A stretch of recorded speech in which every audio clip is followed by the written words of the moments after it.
Sud Radio André Berkoff. Ça balance pas mal. Berkoff dans tous ses états, ça balance pas mal sur Sud Radio. Balance pas mal, c'est pas ça balance pas mal à Paris comme la chanson de France Gall écrite par Michel Berger, c'est plutôt ça balance pas mal à Toulon. Puisque demain au Palais Neptune à Toulon, il y aura un débat sur l'histoire des sciences et des violences intrafamiliales, dont on parle beaucoup ces derniers jours. Nous sommes en compagnie de quelqu'un qu'on connaît bien sur Sud Radio, Aurore Boyard, avocate spécialisée dans la lutte contre les violences faites aux femmes. Bonjour. Bonjour Philippe. Alors justement, vous allez parler de la science et des luttes contre les violences faites aux femmes et grâce aux évolutions de la science, on peut lutter contre ces violences de quelle manière ? Alors, science et violence intrafamiliale nous paraissaient liées pour la simple et bonne raison que la science va venir finalement aider les victimes. Deux exemples, il y a les boutons connectés Mon Shérif, qu'on commence tous à connaître, qui permettent de sécuriser les victimes. Il y a également une application IHOP qui permet de conserver les preuves dans le cadre d'un coffre-fort numérique pour pouvoir permettre tout simplement à la victime de conserver les preuves des actes de violence qu'elle a pu avoir antérieurement ou même d'actes de violence qui se créent. Donc c'est deux technologies, deux sciences qui viennent au secours des victimes. Et puis ce qui nous paraissait également important, science aussi, c'est le médical.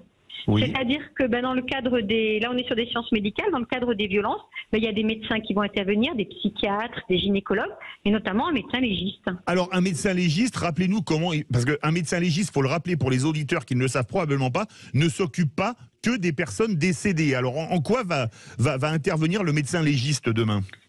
Oui, alors le médecin des légiste, c'est pas que le médecin des morts, c'est aussi le médecin des vivants. Exactement. Voilà. Donc, heureusement d'ailleurs.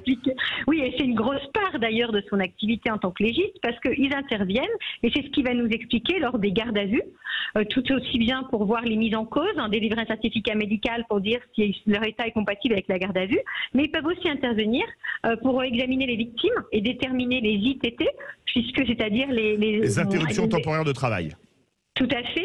C'est surtout là, en l'occurrence, ça considère à une période pendant laquelle on considère que la victime n'a pas pu vaquer normalement à ses occupations. Et c'est ce qui va permettre de déterminer également après au procureur les poursuites. Est-ce qu'on va être une ITT 0 jours d'ITT, après moins de 8 jours d'ITT, au-delà de 8 jours, au-delà de 45 jours, ce qui va permettre aussi au procureur de décider s'il va poursuivre devant un tribunal correctionnel en juge unique ou devant un tribunal correctionnel en collégial.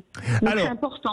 Alors justement, on a l'impression, pour une réponse courte, qu'on n'avance pas trop sur la lutte contre les violences intrafamiliales. Pourquoi ? Alors moi, à mon sens, la grosse problématique que l'on a, c'est l'interprofessionnel. Je pense que et ça je le vois, les professionnels ne travaillent pas encore tous ensemble. Or, il est important, et ça je le dis, que le monde médical, le monde judiciaire travaillent ensemble, que psychologues, psychiatres, médecins légistes, procureurs, tout ça, on travaille tous ensemble, mais aussi bien du côté des victimes que même du côté des mises en cause. Le problème, à un moment donné, on a l'impression que chacun doit être sur son activité. Oui, effectivement, on a tous nos activités, mais si on ne comprend pas ce que fait l'autre, si on ne s'intéresse pas à ce que fait l'autre, ça va poser problème. Et à mon avis, c'est là où on a un vrai souci. Et également sur le tissu associatif, on doit tous travailler ensemble. Un exemple dont on parlera demain.